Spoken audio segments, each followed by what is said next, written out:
Arrancamos por la composición del sistema de alarmas, de cómo se divide un sistema, así como lo podemos dividir en bloques, y la forma más sencilla es dividirlo en 5 grandes bloques, ¿sí? 5 bloques principales, donde el más importante o el corazón viene a ser la central de alarma, donde van a confluir las señales de todos los dispositivos periféricos generan algún tipo de detección, como pueden ser sensores de apertura, sensores de movimiento o sensores piroeléctricos, también se los conoce como pasivos infrarrojos, sensores de rotura de cristales, de paso y sensores de proximidad. Cualquiera de estos dispositivos, al momento de generar algún tipo de detección, tras detecten alguna anormalidad, la van a transmitir a la central, vamos a ver de qué manera, y la central en base a esto va a responder de diferentes formas.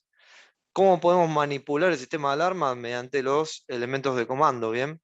Esos elementos de comando pueden ser paneles, pueden ser teclados o pueden ser controles remotos, también conocidos como llaveros. También vamos a contar con lo que son elementos de señalización, que sea cualquier tipo de componente que genera un tipo de aviso o reporte, tanto aviso local como aviso remoto, y en esto va a entrar también las sirenas, sirenas interiores, sirenas exteriores, que mediante sonorización van a dar la pauta de alguna normalidad en el sistema. Y por último, el quinto bloque va a corresponder a la alimentación. En nuestro sistema vamos a contar con 2 tipos de alimentaciones, una que proviene de la red de 220 de alterna y la otra va a ser alimentación por 12 volt por una batería interna que tiene la central. Vamos a hacer hincapié en algunas definiciones.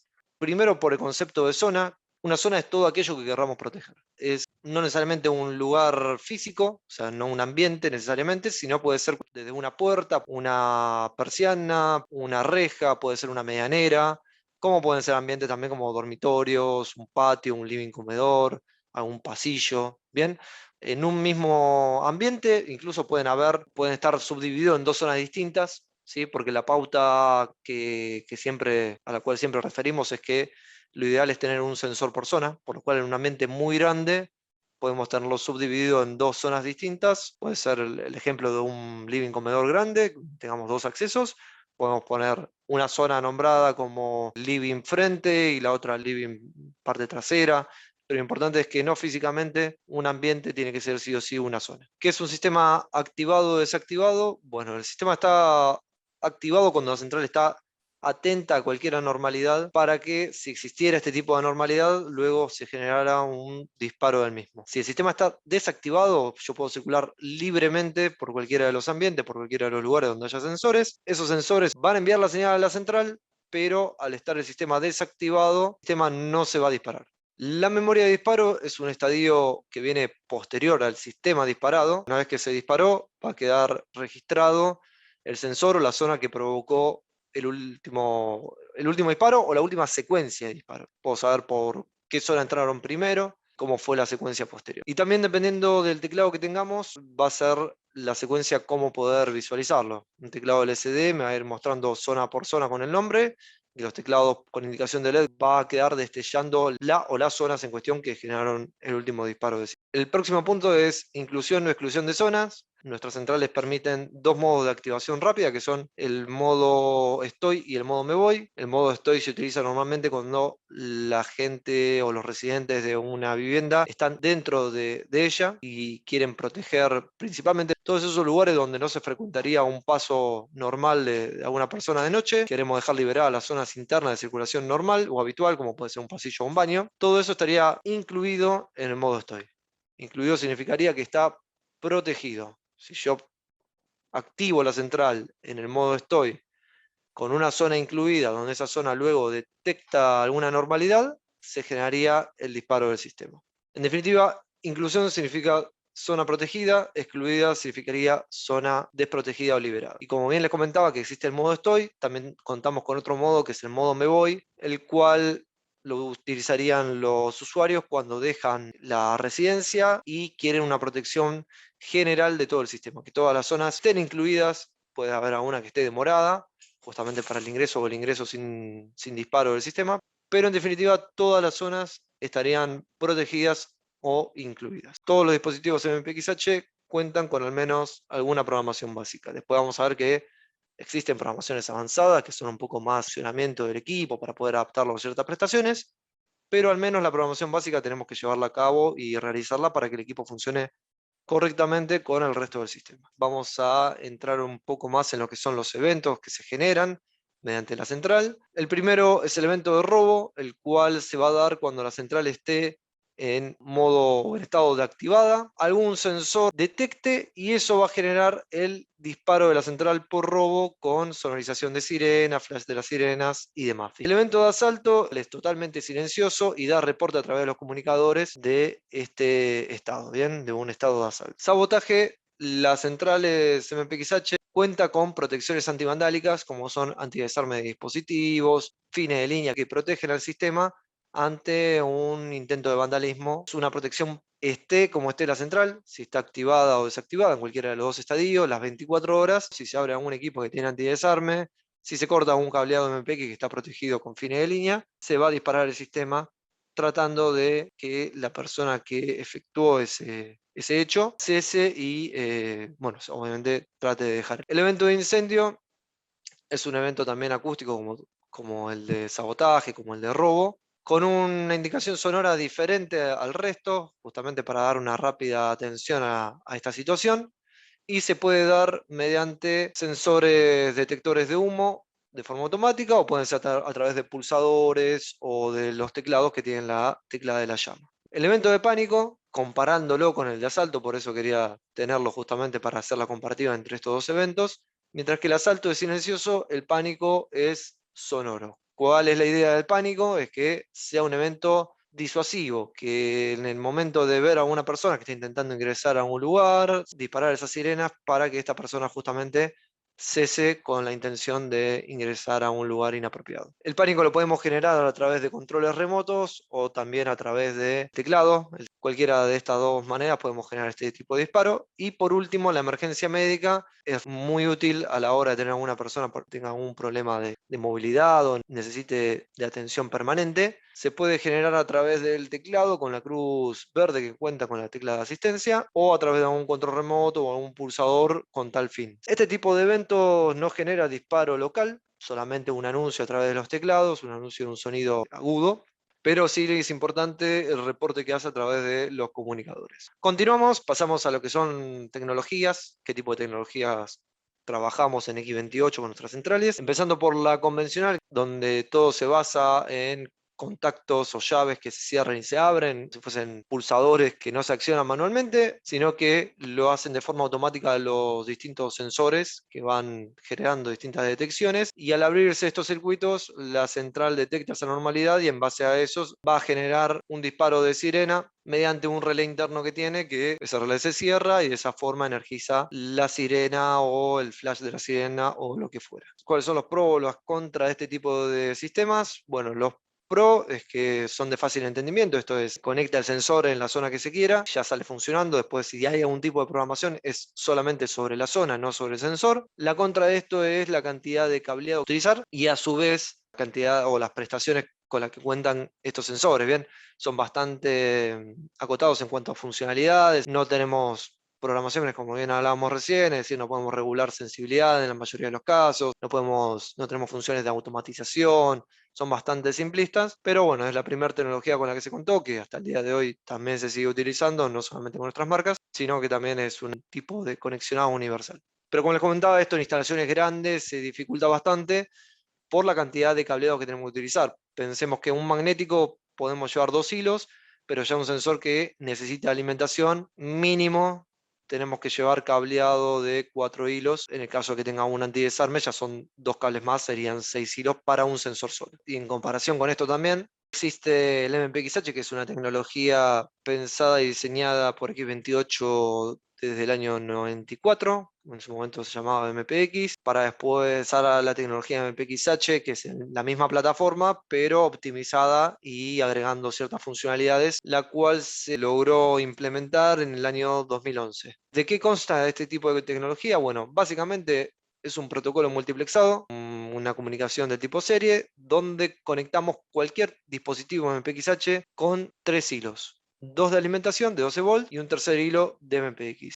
y hacemos la red, la interconexión entre todos los dispositivos con esos 3 cables. Y ahí podemos conectarnos entre un sensor, un panel de control, un módulo de automatización, un módulo de control de acceso, otro teclado remoto, una sirena, un receptor inalámbrico, un llamador telefónico, y con todo eso terminamos en la central con un cable solo. Lo podemos ir colgando, ya sea en una topología tipo guirnalda, una topología tipo estrella, donde salimos con un cable solo, un nodo de conexión, y de ahí dividimos a diferentes brazos, pero la facilidad está en el tipo de conexionado. ¿No? Vamos a ahorrar mucho tiempo de tirar cables, mucho tiempo en conexionados. La diferencia va a estar también en lo que es la programación. Acá, como todo viaja por el mismo hilo y es información multiplexada, yo tengo que definir y programar cada uno de los dispositivos, como vimos en las diapositivas anteriores, que requiere mínimamente de la programación básica.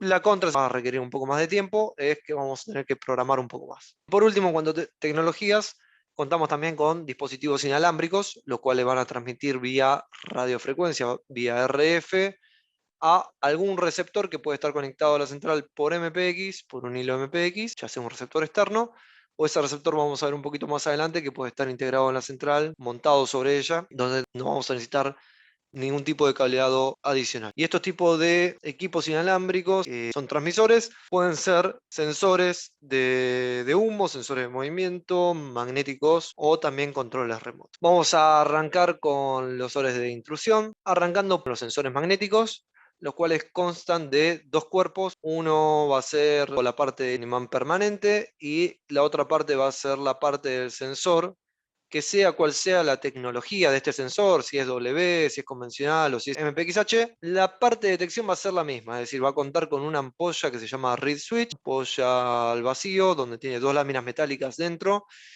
las cuales, al acercarse el imán, esas láminas se van a tocar entre sí, se van a puentear, y al abrirse o alejarse el imán, el campo magnético se va a alejar con ese imán, va a dejar de inducir sobre estas 2 láminas metálicas, lo que va a generar que se abran. Y al abrirse, se va a abrir el circuito del sensor, generando así la señal hacia la central. La parte del imán va a ir siempre sobre la parte móvil que querramos proteger, ya sea una ventana o una puerta, y obviamente la parte del sensor tendría que ir sobre el marco de la misma, que debería quedar rígido, ¿sí?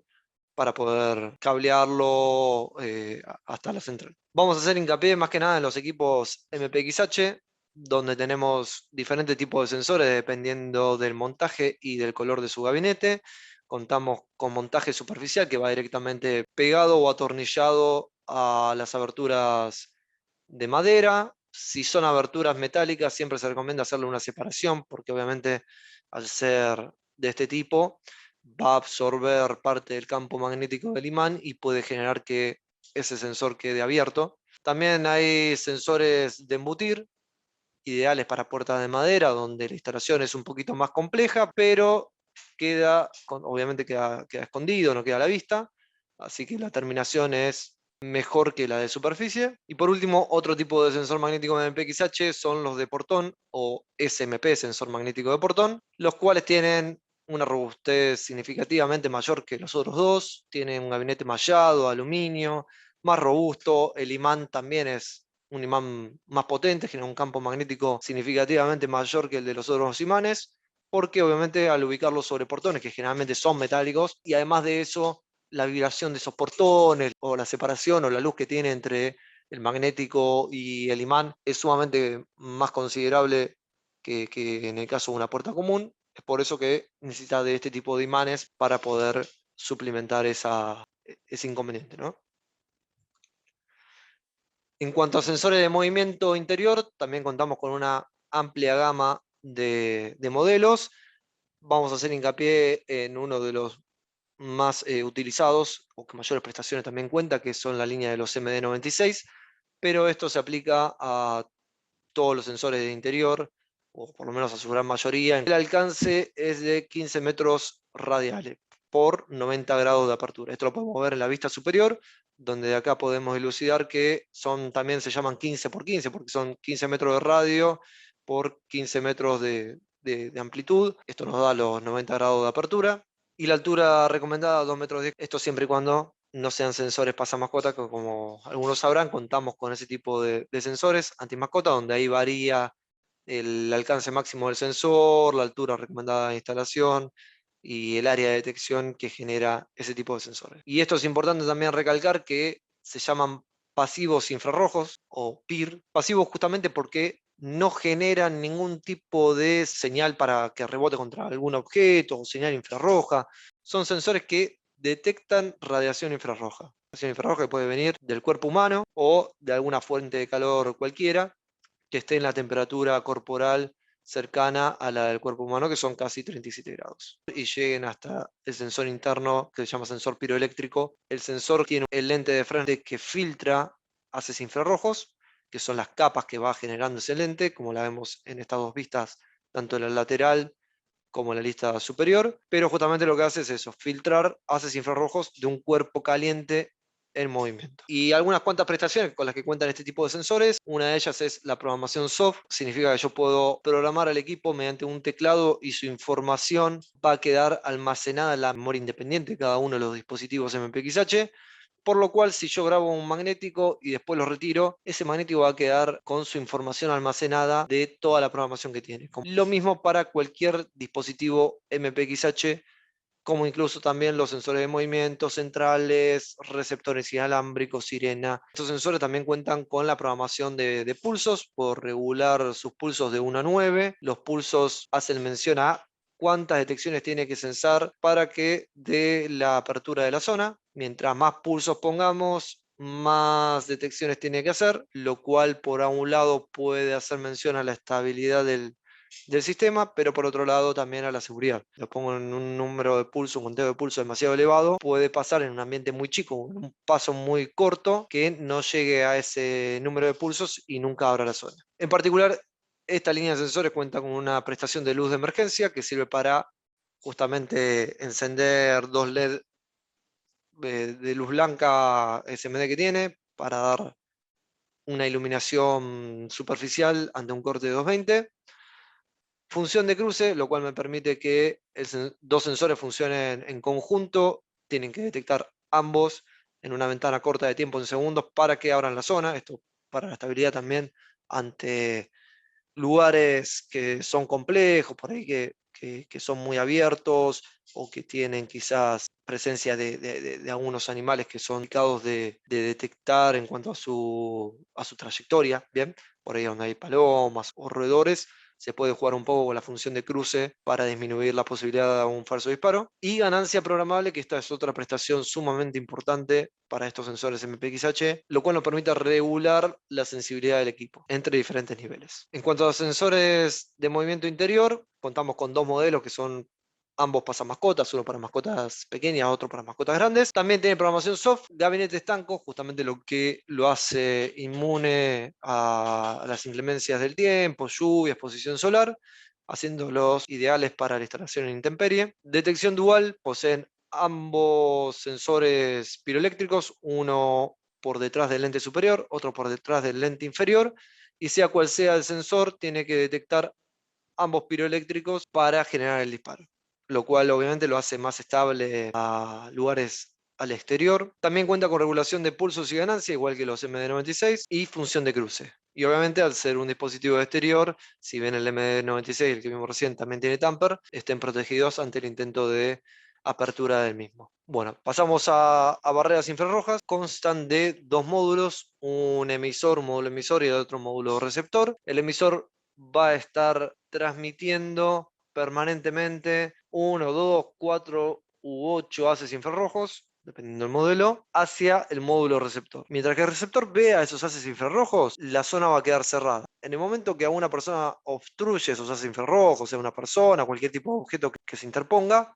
esos haces no van a llegar al receptor y de esta forma el receptor interpreta esta obstrucción y de esa manera se va a abrir la zona generando el disparo de la zona. Este es el concepto básico de cualquier barrera infrarroja. Después, en cuanto a modelos, van a ver que tenemos de interior, de exterior y de exterior en particular. Hay dos tipos de diseño. Una ya las conocidas BIR la sigla de barrera infrarroja, un diseño más compacto, y por otro lado las barreras tipo barrales, las cuales nos permiten jugar más con la orientación de las mismas. Son gabinetes que tienen rotación 180 grados, por lo cual en paredes que no están paralelas entre sí, podemos orientarlas con esa regulación y no estar dependiendo de algún suplemento adicional. También cuenta con calefactor. Por otro lado, el sensor de proximidad, contamos con modelos interiores y exteriores, también con la misma particularidad en cuanto al diseño de los gabinetes y de las placas. Funciona de alguna manera poco particular y hasta de alguna forma similar a la barrera infrarroja, porque cuenta con un emisor y un receptor de haces infrarrojos. Bien, pero está todo comprimido en el mismo equipo. Y acá, a diferencia de la barrera, que la barrera funciona por obstrucción, tapando el infrarrojo, en este caso va a funcionar por rebote. Bien, normalmente el haz generado por el sensor va a estar abierto o sin obstrucción alguna, o sin rebote, al vacío, digamos, al aire. Y cuando una persona se posa por delante del sensor o un objeto se posa delante del dispositivo, generando que ese mismo haz rebote y vuelva hacia el dispositivo. Y de esta forma va a detectar la presencia de alguna persona y de esta manera va a abrir la zona. Fíjense que mientras uno funciona por rebote, el otro es por obstrucción. Obviamente los alcances son totalmente distintos. En el caso de la barrera podemos llegar al alcance hasta 40 metros y en el caso de los sensores de proximidad, dependiendo del modelo, podemos estar entre 1,20 el interior, 3 metros este modelo exterior y hasta 4 metros el tipo barra. Pasando a lo que son elementos de señalización local, serían las sirenas básicamente, sirenas de interior y de exterior. Las sirenas de interior tenemos potencia de 108 dB, son por piezoeléctrico, o sea, todas las sirenas con las que contamos hoy por hoy, la sonorización la hacen mediante piezoeléctrico. En el caso de esta sirenita de interior, cuenta con uno solo, tiene programación por soft, tiene una tecla de programación que nos permite ingresar a su configuración y cambiar algunos parámetros particulares que normalmente en la mayoría de las instalaciones no se suelen tocar, pero bueno, se pueden adaptar dependiendo de las prestaciones que querramos y las particularidades de cada instalación. Todos los modelos tienen LED de estado, hay algunos modelos en particular que tienen flash que funcionan como strobo, ¿sí? Y como luz de emergencia. Y en cuanto a las sirenas exteriores, tenemos dos tipos de potencia, de 108 dB y 112. La diferencia obviamente entre una y otra es que una tiene un piezoeléctrico igual que la sirena interior y la otra cuenta con dos piezoeléctricos llegando hasta 112 decibeles. También cuenta con programación soft, cuenta con un LED de estado que retroilumina el logo de X28 de color azul, cuenta con luz de emergencia y flash strobo en esos 4 LED de alto brillo que tenemos ahí arriba en la imagen, ¿bien? Y el gabinete obviamente que es estanco justamente para montarlo en la intemperie. Y otro tipo de señalización, que en este caso sería a distancia, es a través de avisadores por mensaje de texto y comunicadores de monitoreo. Cualquiera de estos dos equipos va a reportar todos los eventos de la central, sea robo, sabotaje, asalto, emergencia médica, pedido de ayuda, incendio, batería baja y corte de red. Sumado a otros avisos de estado de la central, pero lo más importante que son los reportes, cualquiera de los dos lo va a hacer correctamente. Los avisadores por SMS son autónomos, es decir, va a depender del usuario, va a llevar una línea celular por un chip de cualquier compañía, el cual va a reportar a los celulares que haya programado en este equipo. En cambio, el comunicador de monitoreo ya pasa a ser un sistema de protección que va a depender de una central de monitoreo por detrás de esto, es decir, el comunicador no va a reportar al usuario final, sino va a pasar a través de los operadores de monitoreo que van a procesar ese evento y en base a eso van a actuar bajo cierto protocolo dependiendo de la gravedad del evento y de la situación. Esto obviamente ya pasa por un plan de monitoreo con un abono para ellos, bien, con una protección 24/7, los 365 días. Esa sería la diferencia sustancial entre uno y otro. Por un lado, uno lo va a manejar el usuario final, que sería el avisador por SMS, el cual también le va a permitir comandar la central y el sistema de forma remota, y el otro es un servicio de protección permanente que va a pasar por la central de monitoreo.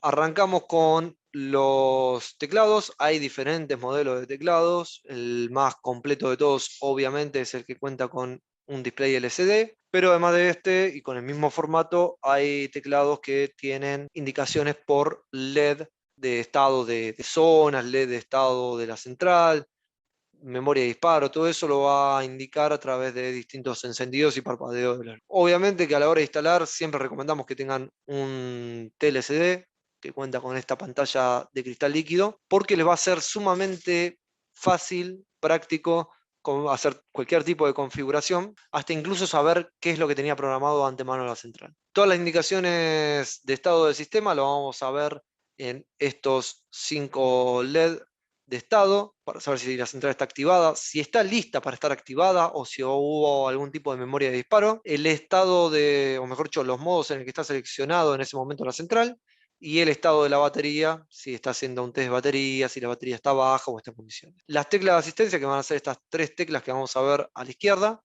donde nos vamos a encontrar con la tecla de pánico, la tecla de incendio y la de emergencia médica. Tiene asistencia por voz, en el caso de los teclados LCD y de otros, pero también hay con asistencia por VIP, es decir, que no tiene asistencia por voz, tiene asistencia por sonidos monotonales o multitonales también, que este tipo de teclados, con este formato, no solamente el TLCD, sino los teclados de este tamaño, cuentan con un expansor de zona donde podemos conectar un magnético convencional y un slot para un receptor inalámbrico. ¿Por qué? Porque generalmente, en la mayoría de los casos, los teclados van a estar tras de la puerta principal. Esa puerta principal la vamos a cubrir seguramente con un magnético al menos. Y para ahorrarnos el tema de cablear ese magnético hasta la central o tener que hacer un conexionado de más, lo podemos conectar directamente al teclado, habilitar una zona y definirlo en esa zona. Y el receptor lo mismo, generalmente el teclado va a estar cerca de la puerta principal, como hablábamos recién, y de ese punto es normal que querramos activar y desactivar con controles remotos desde la calle o desde el otro lado de la puerta. Entonces seguramente vamos a tener una mejor recepción desde ahí que desde un receptor que estuviese en la central y que por ahí la central la tengamos bajo escalera o en algún altillo o en un lugar resguardado, cuyo problema podría llegar a ser que la señal se atenúe hasta llegar a ese receptor. Bien, otro tipo de teclados son los teclados miniatura, cuyas prestaciones obviamente que son menores que los teclados que vimos recién, pero nos va a servir para una activación rápida, para ver rápidamente cuál es la zona que quedó memorizada o que se disparó o el estado del sistema, todo eso lo vamos a poder visualizar. Y en cuanto a los transmisores, hay varios modelos de transmisores dependiendo de la cantidad de botones o canales con los que cuentan. Hay controles remotos de 1, 2 y el más utilizado, el de 4 canales, que es el TX4R, o en este caso TX4R Rolling Code RC, el cual nos permite activación por modo, estoy y me voy. Falta la tecla de desactivación, perdón, que la de... Una tecla configurable, que es la del candado abierto.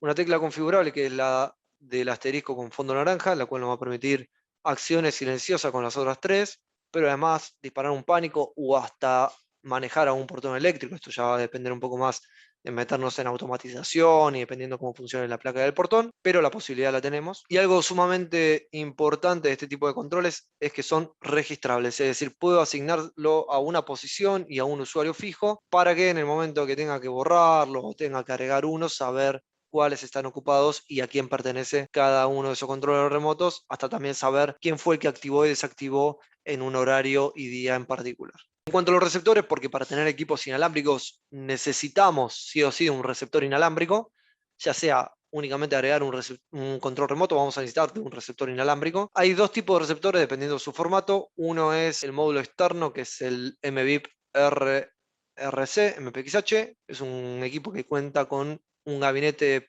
externo, con bornera para conectar los 12 volt MPX y una antena de alambre que sobresale de su gabinete. Por otro lado, el MPI VIP RRC, o el MPI viene la sigla de módulo plugin, el cual nos permite montarlo a la placa de la central o al teclado, como hablábamos anteriormente.